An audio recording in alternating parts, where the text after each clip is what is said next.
Welcome back to another episode of The Uncommon Show. My name is Tyson, your host to this, I don't know what to call it, still. I guess you could call it a podcast. I guess you could call it the ramblings of somebody who's clearly disturbed mentally.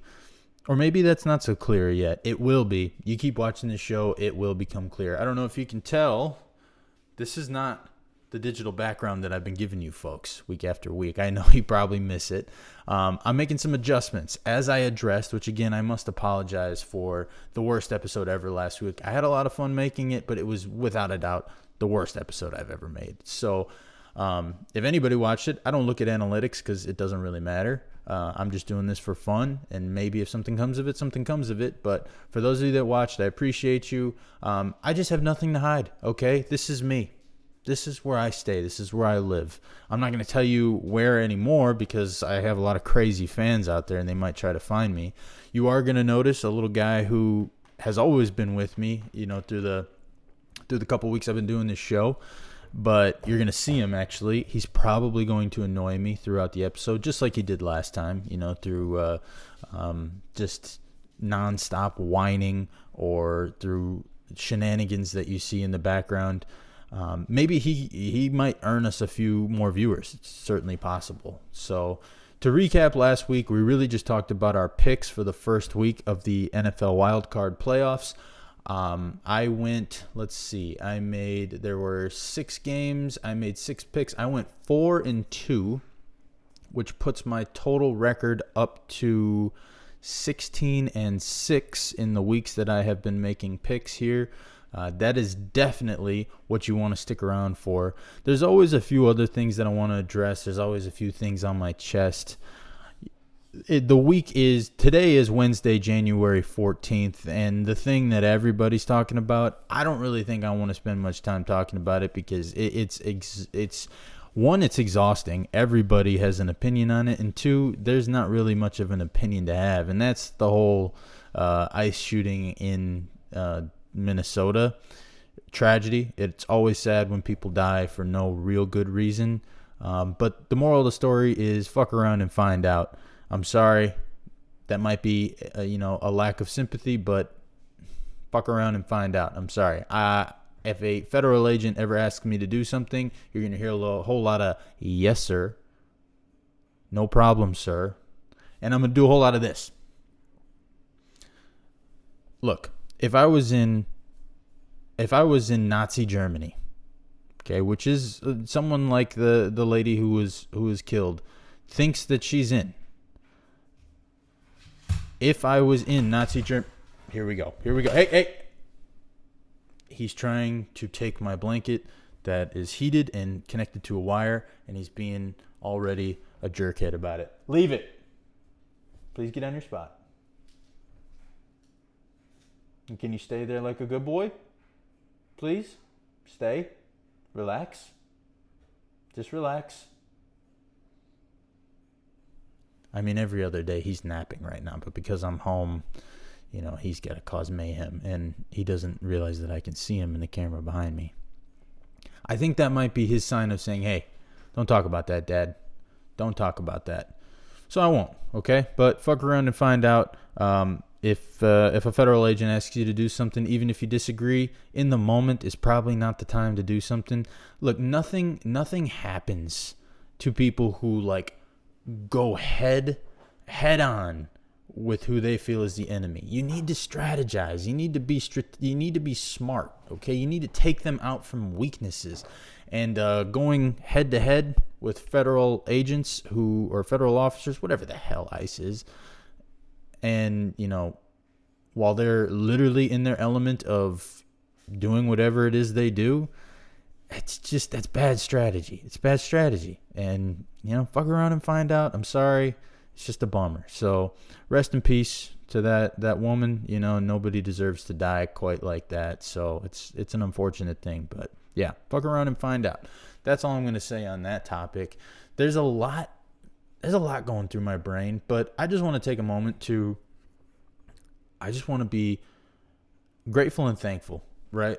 I sort of talked about it last episode in that, this year, it's not new year, new me type, lame stuff that like everybody kind of does. There was just a lot of negative like bleed over into my past couple years. This year there finally isn't, and actually there was one last door that needed to get closed, and I closed it the other day, and I just can't express how grateful I am to, get closure in that and for it to all be over with. So shout out to the person who is no longer in my life. Thank you. I'm glad you're gone. Peace. This is probably going to be another quick one. I am still in the learning stages of this. I am still trying to figure out what it is I want to do and what it is I want to talk about.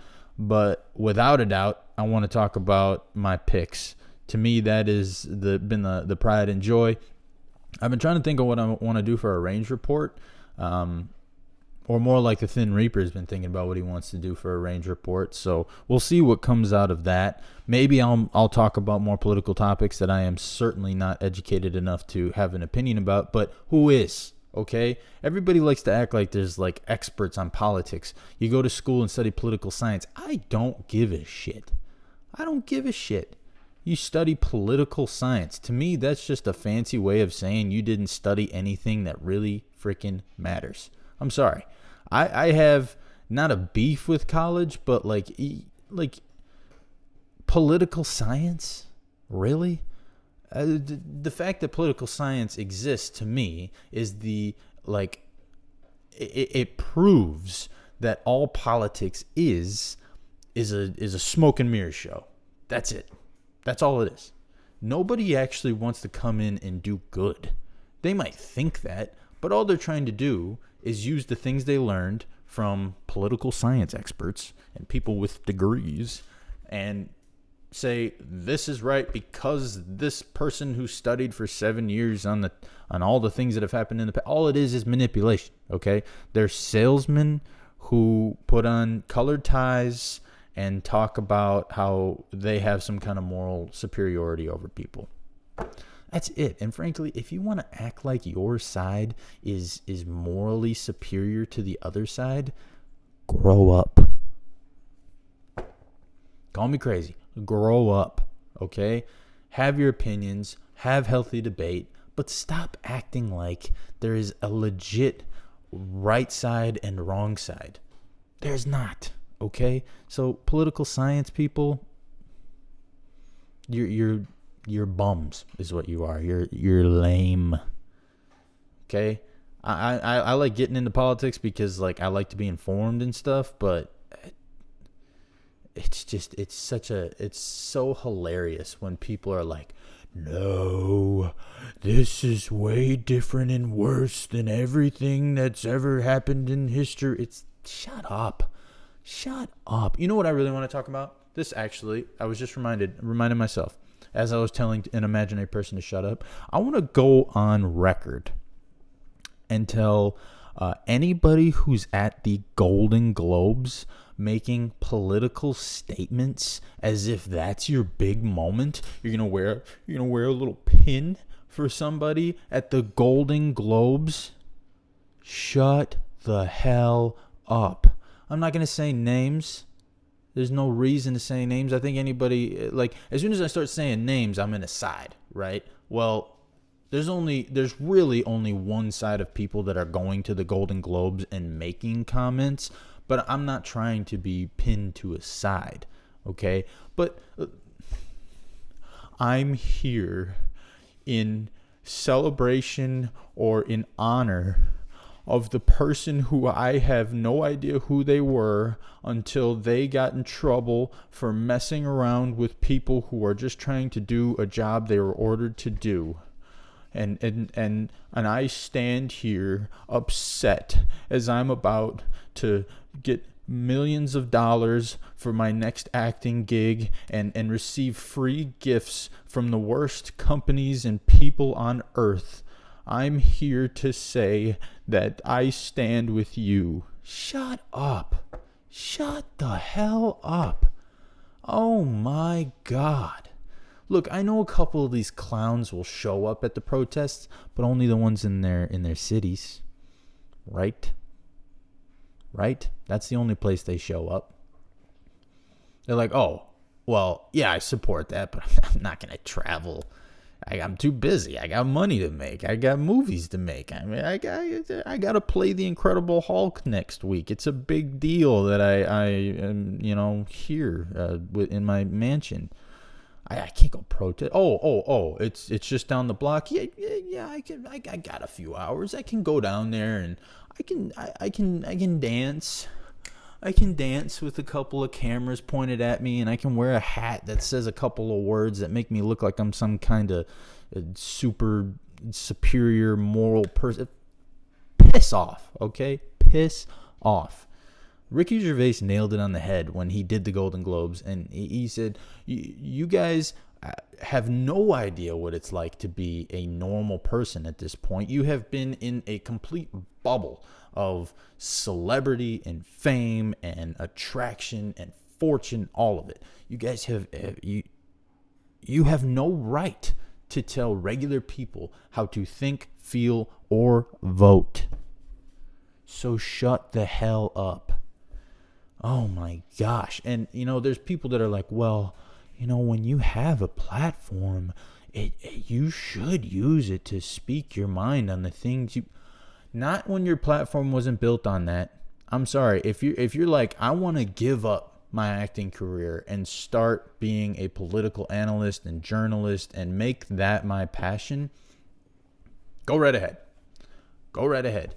And then as you start to speak on those things, I'll take you serious. Like, I'm not sitting here saying Bill Maher shouldn't be talking about things, because that's clearly the lane he's diving into, right? Like, he wants to have those conversations. He has people on his show to have those conversations on both sides. And not that I'm like a huge Bill Maher fan. I think some of the clips I've seen of him recently have been some of the most reasonable clips that of any person in media. But if you're an actor, and the only time you talk about these things is when you're at an award show, you're a dumbass. You are a dumbass.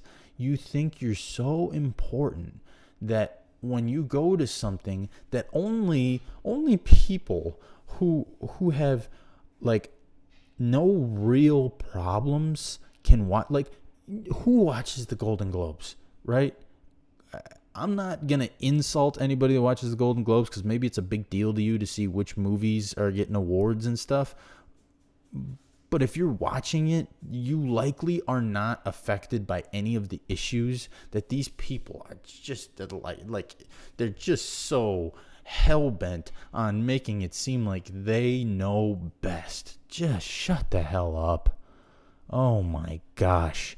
And the fact that I've wasted, 10 minutes talking about this, but I just feel it's important for someone to just be like, look, I can go get a microphone, I can go get a camera, and I can start talking about my political beliefs. And right now, my political beliefs are shut the hell up. Okay? I don't think people should die just because they believe in something. I don't think people should be in jail because they believe in something. I don't think somebody should be banned from social media because they believe in something. Okay? That's not a political view. That is, to me, that is the United States of America. That is what we're all about. And yeah, these people at the Golden Globes are just expressing that same right. But, I mean, just give it a break. You're not doing anything. You are not benefiting society in a truly meaningful way. Okay? You're giving people entertainment. Good for you. Entertainment is awesome. We need it. I love movies. I love going to the movies. I hope that's an art form that doesn't die. Is he eating his foot?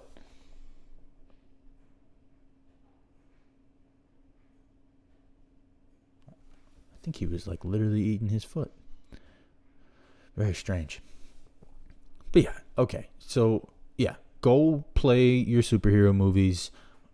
Continue to make more money than 99.9% of the world. And when you get the urge to address the common folk as if you are one of them, just remember the dude sitting in his living room with his dog in the background eating his foot, and take his advice. Shut the hell up. All right, now to get into the fun part of the show, we're going to talk about my picks, baby. Because this is look, who knows? Maybe I'm the next Stephen A. Smith, right? The sports thing is what gets me into it. And then next thing you know, I'm potentially one of the presidential candidates. Who knows? It can all work out that way. I have a dream. I'm going to win. Okay. Playoffs. What a great slate of games we had last week. I mean, that Bears-Packers game was electricity. If you're a Packers fan, tough way to lose your season. If you're a Bears fan, you're probably still floating. I am a free agent. I will be signing this offseason with a team, so be on the lookout for that. Whoever is, I'm open to deals. My agent's taking phone calls, all that thing. But it was a great game to watch. As somebody who had money on the Bears, and I hope you rode with me, 4-2 is not bad. Realistically, could have went 5-1. Josh Allen really screwed us on the Jaguars money line. But that's what he does, right? He's like, statistically, he is the greatest playoff performer, like, across all sports of all time. When he quit eating your foot, would you quit that? I don't want to see you eating your foot. You're adorable, but please stop eating your foot.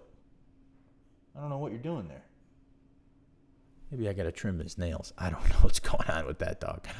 But what a great slate of games. I think you've probably consumed enough content to know what happened if you are watching this show for picks.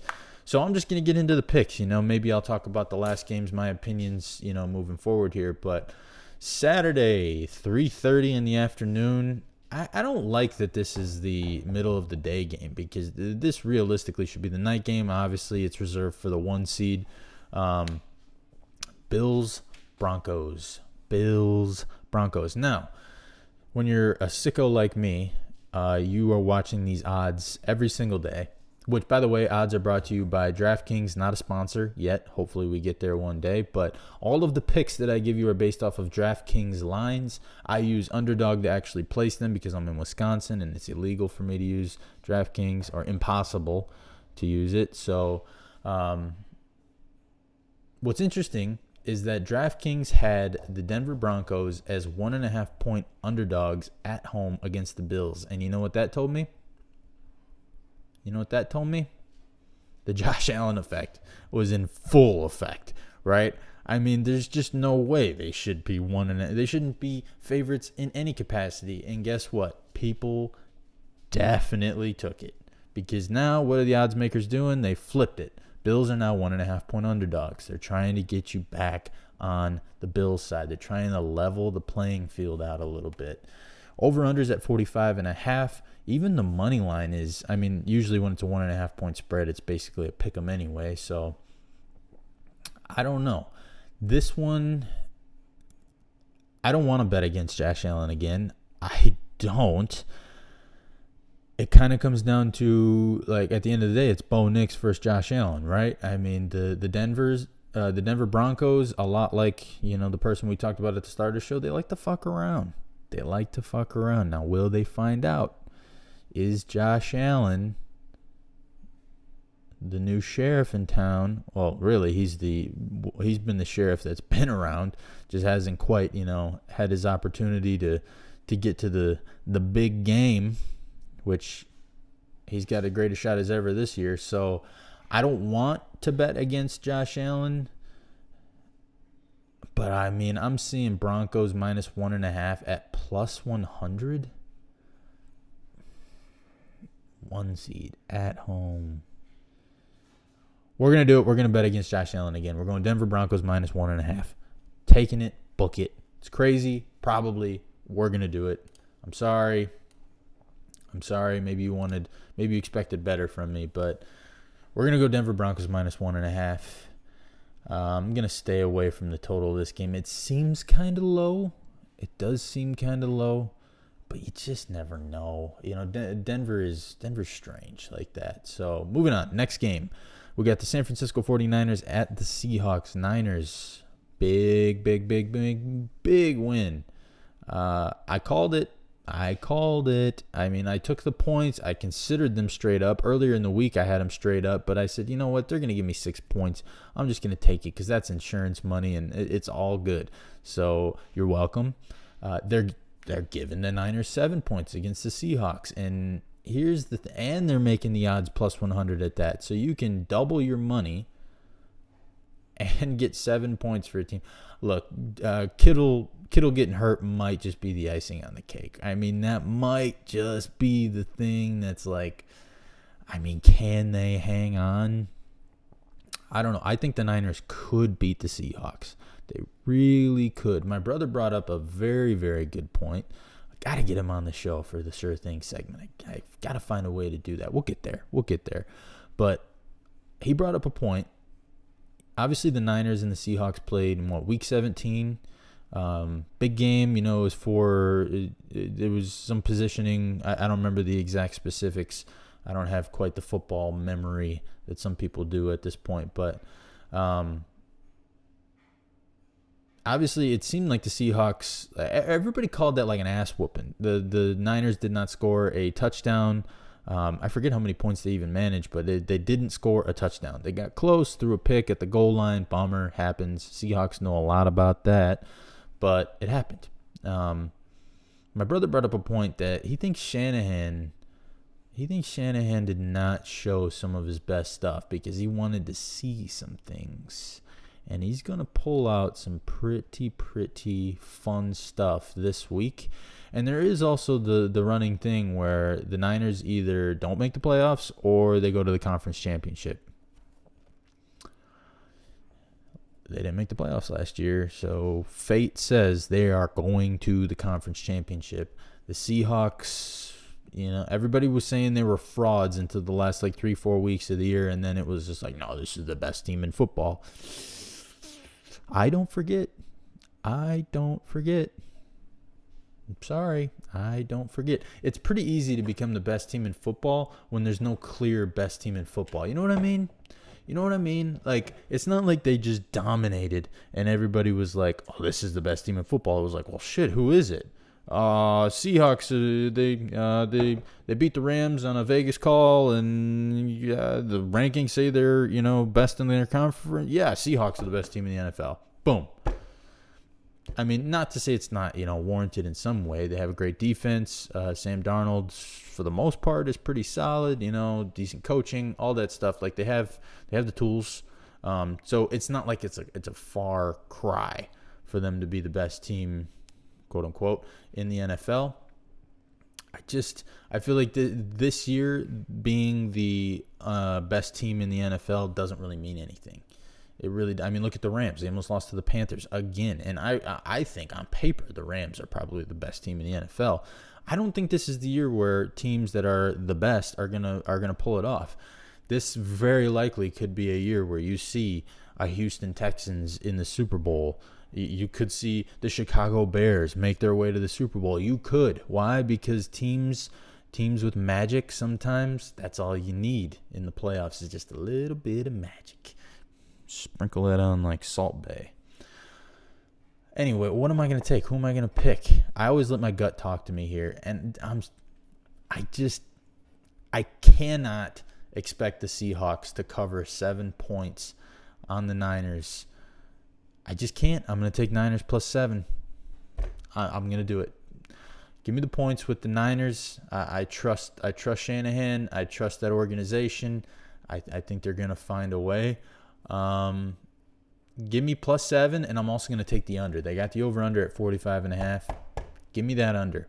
I'm basing that mostly off of last game, the fact that it was a bit of a stinker. But the thing is, what do the Seahawks need to win games? They need their defense to just buckle in and make it happen, right? This game does not go over 46 points.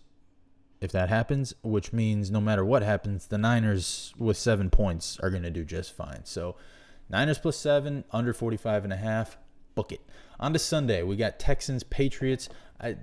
The fact that this is only a 3-point spread seems silly. The Texans, best defense in the league. New England Patriots, arguably one of the best, arguably the best quarterback in the league. You could maybe still playing, I should say. There's, you could, I guess you can't put him at Josh Allen. You can't. But great team. 3 points to me. That's the fact that they put up 30 points on Monday night, which I think nobody expected them to. By the way, the under still hit. Team put up 30 and the under still hit. It's crazy. They got the over-under at 40.5 on this game. I might just mess around and take the over here. I might. Don't book it just yet, but I'm going to take Patriots -3. I don't think that's enough points. I think a 3-point spread is simply based off the fact that the Houston Texans defense put up a lot of points on the Steelers. I want to know the public's take on that pick six. Like, was that cruel? Was that, like, bogus to make Aaron Rodgers' last pass a pick six? I didn't hate it. It was like, wow, yeah, I mean, it's the playoffs, like, pour it on.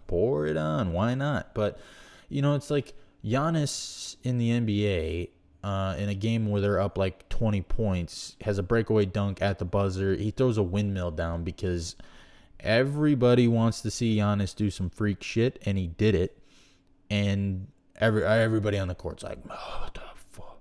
How dare you do something cool when you're beating our ass? What the hell?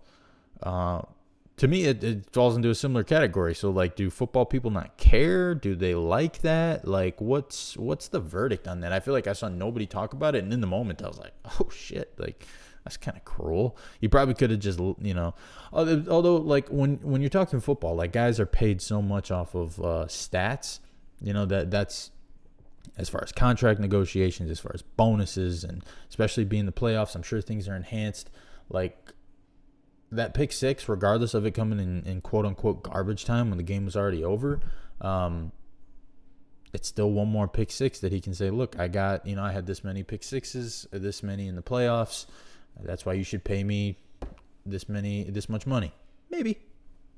I don't know. I like it. I'm a competitor. I want to see guys play hard until the end. Pick sixes are one of the best parts of football. So, yeah, I want to see it.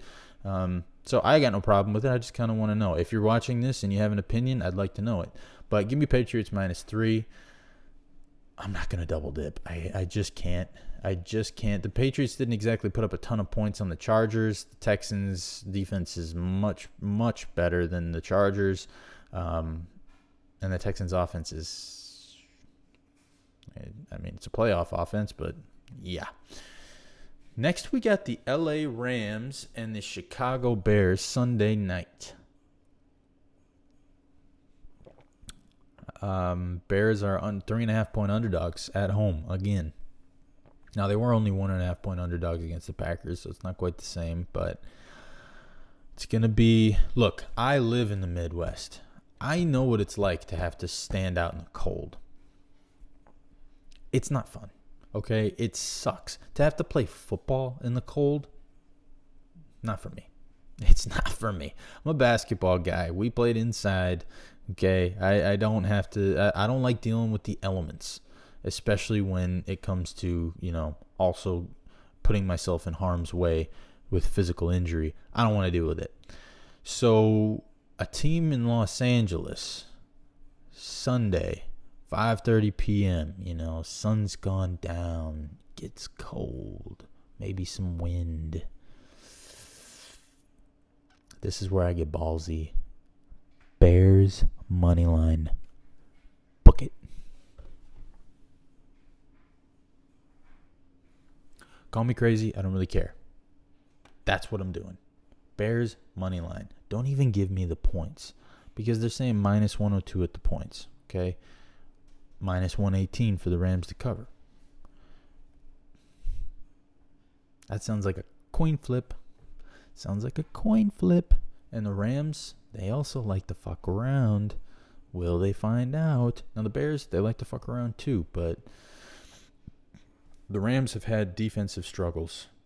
I don't think the game that they figure out their defense is in the open Chicago air on a Sunday night. I don't think it is. And who's freer than the Bears right now?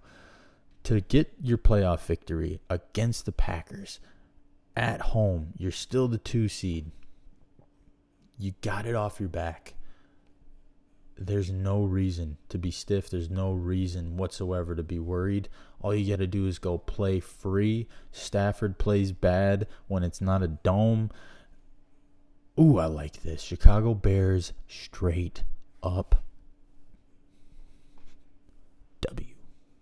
Chicago Bears W. That's my sure things for the week. Run back through them. Broncos -1.5. Niners +7, also under 45.5 in that game. New England Patriots -3. Chicago Bears moneyline victory. Right. Well, we've been going for about 30 minutes. I ranted about some things that I probably had no business talking about. I gave you my picks, and I'm as confident as ever when it comes to making my picks right now. So, bet responsibly, as much money as you possibly can on those picks, and I promise we're going to be victorious because my record shows that. 16-6 in 3 weeks. 3 weeks of picking. Pretty good. You're betting $1,000 a game. You are up, my boy. You are up. I mean, no matter what you're betting, you're up, but making a lot of money. So you're welcome. Love thy neighbor. Trust my picks. That was another episode of The Uncommon Show. Peace.